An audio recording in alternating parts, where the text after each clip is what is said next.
Hello students, क्या हाल है बच्चा पार्टी। आपका बहुत बहुत स्वागत है हमारे चैनल केडी क्लासेस में। तो चलिए आज के क्लास में हम लोग क्या देखेंगे, फंडामेंटल राइट्स। सबसे पहले हम बता दें ये सिलेबस है किसका, पॉलिटिकल साइंस का सिलेबस है, माइनर पॉलिटिकल साइंस, जो कि सेमेस्टर 3 के लिए है। Minor one B political science for semester 3 BBM के यूनिवर्सिटी सेशन 22 से 26 का है। ठीक है, बहुत बच्चों का डिमांड था मैम पॉलिटिकल साइंस का कुछ इंपॉर्टेंट बता दीजिए, बिकॉज कल आपका एग्जाम है। डोंट वरी, हाँ लेट हुआ बट देखिए, तो हम आपको ज़्यादा क्वेश्चंस नहीं देंगे क्योंकि आपको पता है कि हम बहुत ज़्यादा क्वेश्चंस नहीं देते हैं, हार्डली 10-15 इससे ज़्यादा हम क्वेश्चंस आपको सजेस्ट भी नहीं करते कि 1-2 दिन पहले आप थोड़ा देखो। ठीक है, अभी हम कुछ बताने वाले हैं आपको इंपॉर्टेंट क्वेश्चन, मुश्किल से 5 क्वेश्चन इंपॉर्टेंट देंगे, वो आपको करने हैं और उस 5 क्वेश्चन के आंसर यहाँ पे दिखाएंगे। एक बच्चे कमेंट किए थे मेरे यूट्यूब चैनल पर कि आपको आंसर नहीं आता है क्या। अब एक बात बताइए, अगर आपको हम अपना व्हाट्सअप नंबर दे देंगे ना और जितने मैसेजेस है और सभी बच्चे को कंटिन्यू एक चीज़ करके हर एक अच्छे से रिप्लाई देना है, तो आप पागल हो जाओगे, व्हाट्सअप रिमूव कर दोगे। ठीक है, तो उम्मीद करते हैं सबको सही से सबके लिए हेल्प करना है, सबके लिए करना है, तो उस बीच में कम ज़्यादा हो जाता है। तो इस चीज़ लिए ये मत कहिएगा कि सामने वाले को नहीं आता है। सामने वाला शांत है, इसका मतलब ये है कि वो पीडीएफ दे रहा है, आप देख लो, इसका मतलब ये नहीं है कि वो उसको नहीं आता है। ठीक है, तो चलिए हम लोग देखेंगे यहाँ पे फंडामेंटल राइट्स के बारे में। एक चीज़ और, आपको जो मेरी इस वीडियो को देखेंगे वो अगर वो पर्सन देख रहे होंगे, मेरा मकसद, मेरा इंटेंशन आपको ठेस पहुँचाना नहीं, बस बताना था कि हम यूट्यूब पे पीडीएफ नहीं दे सकते हैं। हमको पीडीएफ के लिए आप व्हाट्सअप मैसेज करिए, हम वहाँ पे आपको पीडीएफ दे देंगे। हर बच्चे को मेरे पास जो अवेलेबल जैसे जैसे दिख रहा है, और जिन बच्चों को हम नहीं दे पा रहे हैं, लेट हो रहा है, तो उनको मैसेज भी कर दे रहे हैं कि थोड़ा रुक जाइए, थोड़ा सा ये रहिए, स्टोरेज हटा रहे हैं, ये कर रहे हैं, आप देख सकते हैं। ठीक है, तो इसलिए थोड़ा सा पेशेंस बनाइए प्लीज़। हम अपने आप को मेरी जगह रख के थोड़ा सा पेशेंस बनाइए। पैसा तो मांगे नहीं है आप लोगों से, बस पेशेंस मांग रहे हैं, बस वही बना के रखें। बस बता दीजिए एग्ज़ाम है, थोड़ा जल्दी कर दीजिए। ठीक है, तो फंडामेंटल राइट्स में सबसे पहले क्वेश्चन है आपका, पढ़ना है आपके सिलेबस के अकॉर्डिंग। मौलिक अधिकार क्या है, हिंदी में आपका है। ठीक है, बहुत बच्चे हिंदी में लिए हैं तो हिंदी में है। मौलिक अधिकार क्या है, व्हाट इज़ फंडामेंटल राइट्स। भारतीय संविधान के तीसरे भाग में वर्णित, मतलब भारतीय संविधान मतलब इंडियन कॉन्स्टिट्यूशन के 3rd पार्ट में वर्णित है भारत के नागरिक के लिए प्रदान किए गए वे अधिकार हैं जो सामान्य स्थिति में सरकार द्वारा सीमित नहीं किए जा सकते हैं, और इनकी सुरक्षा का प्रहरी सर्वोच्च न्यायालय यानी सुप्रीम कोर्ट को है। यह अधिकार सभी भारत के नागरिक स्वतंत्रता प्रदान करते हैं, जैसे सभी भारत के लोग भारतीय नागरिक के रूप में शांति के साथ समान रूप से जीवन यापन कर सके। देखिए, मौलिक फंडामेंटल राइट्स क्या होता है। फंडामेंटल राइट्स हमारा ऐसा राइट होता है, ऐसा अधिकार होता है जिसके अंदर हम लोग इस अर्थ पे सर्वाइव कर सकते हैं। ठीक है, फर्स्ट अर्थ पे सर्वाइव अच्छे से रह सकते हैं। दूसरी चीज़ क्या है, जिससे हम लोग सरकार के दिए गए अच्छे से रह सकते हैं। का मतलब क्या होता है, अच्छे से रहने का मतलब होता है कि सरकार के दिए गए लाभों का फ़ायदा उठा सकते हैं। ठीक है, अगर कोई बच्चा कहेगा कि वो अपने गार्जियन से लड़ रहा है, ठीक है, क्यों लड़ रहा है भाई, तो गार्जियन उसको 20 रुपया नहीं दे रहा है और कहेगा कि नहीं मेरा ये अधिकार है, ये मेरा मौलिक अधिकार है, तो वो काहे का अधिकार है। गार्जियन उसे एकदम चप्पल से मारेंगे, बड़ा है अधिकार मांगने वाला। तो ये अधिकार नहीं हुआ, ये आपका मौलिक अधिकार नहीं हुआ कि गार्जियन से 50 रुपये मांगोगे, नहीं देंगे तो आप अपना अधिकार के लिए चल जाओगे पुलिस स्टेशन। ये अधिकार नहीं है, इसको जिद बोलते हैं। ठीक है, तो ये ऐसे अधिकार को अधिकार नहीं कहा जा सकता।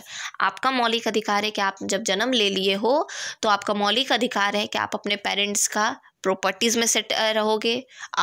आपको एजुकेशन का अधिकार है, आपको 18+ हो जाने के बाद वोट देने का अधिकार है, आपको कोई भी सरकारी फॉर्म भरने का अधिकार है, मतलब हर जगह आपको भाग लेने का अधिकार है। भाग लेने का कहने का मतलब है वहाँ से भाग लेना नहीं है। अगर कोई चीज़ समझ आए तो या तो भाग लीजिए, आपको मेरा वीडियो समझ आ रहा है तो या तो भाग लीजिए, या तो यहाँ से भाग लीजिए। ऐसा डायलॉग सुने हमको बहुत अच्छा लगता है ये सब। ठीक है, तो डायलॉग नहीं सुने, हमारे सर कहते थे ठीक कि आप लोग क्लास में या तो भाग लीजिए या तो यहाँ से भाग लीजिए। तो वही चीज़ हम आप लोग को भी कहेंगे कि ध्यान से सुनिए, इंपॉर्टेंट क्या है, क्योंकि आपको वहाँ पे उतना चीज़ आप याद कर नहीं पाओगे, आपको वहाँ पे सोच समझ के ही लिखना है, तो इसलिए यहाँ पे अच्छे से भाग लीजिए। ठीक है, तो हम क्या बता रहे थे, हाँ मौलिक अधिकार। तो मौलिक अधिकार क्या होता है, तो मौलिक अधिकार बेसिकली ये होता है जब हमारे सरकार कोई प्रॉफिट दे रहा है उसमें हमारा सहयोग। हम जन्म ले लिए तो हमारा सबसे पहला फंडामेंटल राइट बनता है एजुकेशन, राइट टू एजुकेशन। दूसरा हमारा क्या अब कहिएगा क्या कि राइट शादी करना हमारा मौलिक अधिकार है, शादी करना क्या हमारा मौलिक अधिकार है? कमेंट में बताइएगा। फिलहाल हम समझा देते हैं, शादी करना हमारा मौलिक अधिकार नहीं है, क्योंकि आप सुने होंगे बहुत लोग बिना शादी के भी रहता है, ठीक है। शिक्षा लेना मौलिक अधिकार है, वोट करना 18+ होने के बाद मौलिक अधिकार है, रूल रेगुलेशन को फॉलो करना ताकि आपको सैंक्शन ना मिले, सैंक्शन कहने मतलब पनिशमेंट ना मिले, ये मौलिक अधिकार है। बट हाँ, शादी करना मौलिक अधिकार नहीं है, बिकॉज शादी it's your choice, it's being related to your family which is created by your family and it is for your future, ठीक है। तो शादी जो है ये आपका मौलिक अधिकार नहीं, आप चाहो तो करोगे। अब आप कहोगे कोई लड़की को खड़ा करके या कोई लड़का को खड़ा करके, पापा ये मेरा मौलिक अधिकार है कि हम इस लड़की से शादी करेंगे, पापा मेरा ये मौलिक अधिकार है कि हम इस लड़के से शादी करेंगे। This is not the fundamental right, understood. ये फंडामेंटल राइट नहीं है, ये चप्पल जूता खाने वाला राइट है, ठीक है, डोंट माइंड। लेकिन ये आपका मौलिक अधिकार नहीं है। मौलिक अधिकार वही होता है जो सरकारी तौर पे लिया जाए। शादी करना आपका मौलिक अधिकार नहीं है, लेकिन हाँ, शादी करने के बाद शादी तोड़ना भी आपका मौलिक अधिकार नहीं है, लेकिन उसमें नियम होते हैं जो अलग तरह से क्राइम के अंदर आते हैं, ठीक है। तो उसके लिए अलग बात करना है। हम लोग बात राइट की कर रहे हैं कि हमारा अधिकार कहाँ है, तो ये चीज़ समझ के रखिएगा, ठीक है। मूल्य संविधान में 7 मौलिक अधिकार। एक चीज़ और ये अधिकार इसीलिए सुप्रीम कोर्ट को बैठा के रखा गया है कि अगर कोई अपने मौलिक अधिकार से वंचित रह जाता है तो आप रहिए उनको उनका मौलिक अधिकार देने के लिए, ठीक है। मूल संविधान में 7 मौलिक अधिकार थे, लेकिन अब 6 हैं। पहले 7 थे, अब 6 हो गए मौलिक अधिकार, ठीक है। अब देखिए यहाँ पे क्या लिखा, मूल संविधान में 7 मौलिक अधिकार थे, लेकिन 44वें संविधान जो 1979 में हुआ, वापस से उसको संशोधित किया कि बोलते हैं ना अपडेट। हम लोग अपने फ़ोन को अपडेट करते हैं ना, देखोगे एक टाइम के बाद हमारा फ़ोन भी पगलाने लगता है, तो हम लोग अपडेट करते हैं, ठीक है। आप देखोगे ऐप्स भी अपडेट होते हैं, जितने भी हमारे फ़ोन में ऐप्स हैं वो सब अपडेट करते हैं, तब जाके न्यू वर्जन में अच्छे से काम करता है। उसी तरीके से संविधान 1950 में, जब 26 जनवरी 1950 में साइन हो गया था, तो उसको दोबारा 1979 में अपडेट किया गया था, ठीक है, 44वें में। उसके बाद इसमें क्या हुआ, अधिकार को मौलिक अधिकार सूची से हटाकर इसे संविधान के अनुच्छेद 300 के 1 के अंतर्गत कानूनी अधिकार के रूप में रखा गया। अब इसको भी क्राइम के फॉर्म में रख दिया गया था, ठीक है। भारत के नागरिकों के मौलिक फंडामेंटल राइट्स कौन कौन है, देखिए। अनुच्छेद 14 से लेकर 18 तक मौलिक अधिकार, जिसको बोलते हैं समता या समानता का अधिकार। Right to equality, right to equality कहने का मतलब क्या है, सबको बराबर भाग मिलना चाहिए, सबको बराबर भाग मिलना चाहिए। अब सबको बराबर भाग कहने का मतलब है कि आप घर में कहिएगा नहीं आप 2 आम लाए हो पापा, एक आम हमको दे रहे हो तो उसको भी एक ही आम दो, आप उसको ज़्यादा नहीं दे सकते। आप उसको 2 आम लाए हो तो ऐसा नहीं कि हमको आधा दे के उसको 1.5 दे दोगे, ये नहीं हो सकता। मेरा राइट टू इक्वलिटी है कि आप मुझे इक्वल दोगे, this is not the right to equality. छोटे छोटे चीज़ों में आप फंडामेंटल राइट को नहीं ढूंढ सकते हो। You have to find out your fundamental rights in the sense of government section, ठीक है, समझ में आया। तो हाँ, ये कह सकते हो कि अगर आपके साथ ये होता है कि अगर आपका ज़मीन जायदाद आपके पेरेंट्स के हैं और आपको दिया जा रहा है मात्र थोड़ा सा और आपके भाई बहन को ज़्यादा दिया जा रहा है, तो यहाँ पे एक यहाँ पे आप ये चीज़ कर सकते हो कि सब्र कर सकते हो कि नहीं ठीक है, जो पापा दिए आशीर्वाद, ये अलग चीज़ हो गया। हम लोग राइट की बात कर रहे हैं। यहाँ पे आप कह सकते हो कि नहीं ये मेरा फंडामेंटल राइट है कि आप इक्वल दीजिए, आप कम ज़्यादा नहीं दे सकते, तो यहाँ पे आप बात उठा सकते हो, ठीक है। तो यही कहा जा रहा है राइट टू इक्वलिटी। सरकार सबको एक बराबर, ऐसा नहीं है कि अगर आप डीएम हो या फिर आप मजिस्ट्रेट हो या फिर आप कोई भी हो, अगर आप कोई किसी का मर्डर कर दोगे आप या फिर कुछ कर दोगे तो आपको पनिशमेंट नहीं मिलेगी, आपके लिए भी एक अलग लेवल में पनिशमेंट दिया गया है, ठीक है। और जो नॉर्मल पर्सन कुछ करते हैं तो उनके लिए भी पनिशमेंट दिया गया है। वो अलग चीज़ है कि आजकल सब चीज़ अलग तरीके से हो रहा है, लेकिन संविधान के अकॉर्डिंग 14 से 18 के बीच में सबके लिए पनिशमेंट है, ठीक है। इनफैक्ट हमारे प्राइम मिनिस्टर सर वो भी कुछ करते हैं, वैसा भगवान ना करे, वैसा अभी तक कुछ किए नहीं, बट करेंगे तो उनके लिए भी अलग लेवल में पनिशमेंट है, ठीक है। तो सबके लिए कानून सबके लिए बराबर है, चाहे वो भगवान यहाँ धरती पे जो भी आप बड़े हैं, सबके लिए कानून है, ठीक है। स्वतंत्रता का अधिकार, राइट टू इंडिपेंडेंट। अब भाई देखिए, अधिकार मतलब राइट टू इंडिपेंडेंट मतलब सबको अधिकार है। तो पहले तो हम लोग पढ़ लिए right to equality, right to independence का मतलब होता है सबको अधिकार है। कहाँ से पढ़ना है, 19 से 22 याद रखिएगा। 14 से 18 राइट टू इक्वलिटी मतलब समानता का अधिकार, 19 से 22 क्या है हमारा, स्वतंत्रता का अधिकार। 19 से 22 क्या है, स्वतंत्रता, सब अपना आज़ाद है। ऐसा नहीं कर सकते कि आप किसी दूसरे को पकड़ के बांध दोगे।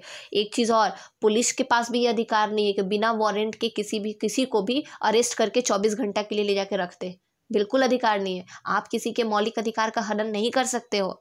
आप अगर किसी को अरेस्ट करने जा रहे हो तो you have to show their arrest warrant, then you can find out and catch out, ठीक है, तब आप उसको कैच करोगे या फाइंड खोजोगे। ऐसे नहीं है कि आप उठाए बोले नहीं आज मेरा मन कर रहा है तुमको जेल में डालने का, उठा के लेके चल जाओगे, तो वो केस कर देगा कि नहीं मेरा फंडामेंटल राइट, आप किस बेसिस पे मुझे यहाँ लाए हो बताओ। और आपको बताना होगा, you have to tell him, आपको बताना होगा उसको कि आप क्यों लेकर आए हो, ये उसका फंडामेंटल राइट है, संविधान 14 से 18 में कहता है, ठीक है, 301 सेक्शन 14 नहीं, आर्टिकल 14 से 18 में कहा जाता है, नहीं 19 से 22 में, ठीक है, इंडिपेंडेंस में। अब आता है शोषण के विरुद्ध अधिकार 23 से 24, 23 और 24 में, 23 से 24 याद रखिएगा। 14 से 18 क्या है, समानता या असमानता या फिर समता का अधिकार। दूसरा है राइट टू नहीं इंडिपेंडेंस, स्वतंत्रता का अधिकार 19 से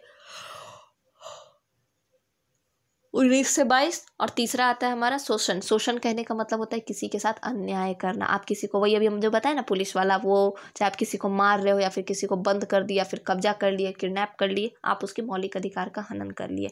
एक बात याद रखिएगा, पुलिस हो चाहे कोई भी दुनिया के बड़े पोजीशन पे हमारे सीनियर्स बैठे हैं, ठीक है, वो लोग कभी भी ऐसा काम नहीं करेंगे जिससे किसी के राइट का हनन हो। अगर जब तक नहीं करेंगे तब तक वो कुछ क्राइम ना किया हो सामने वाला, ठीक है, उसमें भी उन लोगों को अरेस्ट वारंट दिया जाता है और ये अधिकार दिया गया, आगे दिया हुआ है सेक्शन आर्टिकल में, ठीक है, कि उनको भी अगर आप वो किसी को अरेस्ट करेंगे तो उनको आर्टिकल उनको ये दिखाना होगा अरेस्ट वारंट, तब जाके आप किसी के फंडामेंटल राइट का हनन कर सकते हो, मौलिक अधिकार का हनन कर सकते हो, ठीक है।